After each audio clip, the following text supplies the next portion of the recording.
Today video is showcase. This is a Captain Marvel printed by Phozen Shuffer in 0.3. Oh, sorry, it's 3.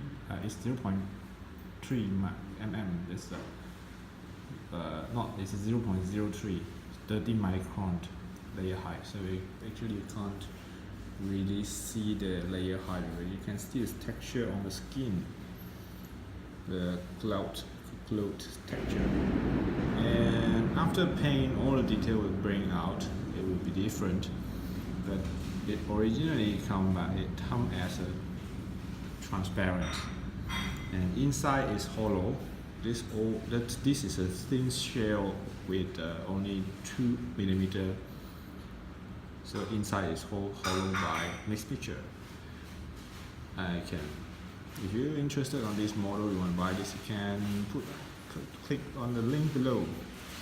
Or if you want to print this, you can buy the models and send the link to me, because this is sales model. I cannot share any of this model. You want to print this, you need to buy the models, and I can provide the printing service. Well, get them out, punch you.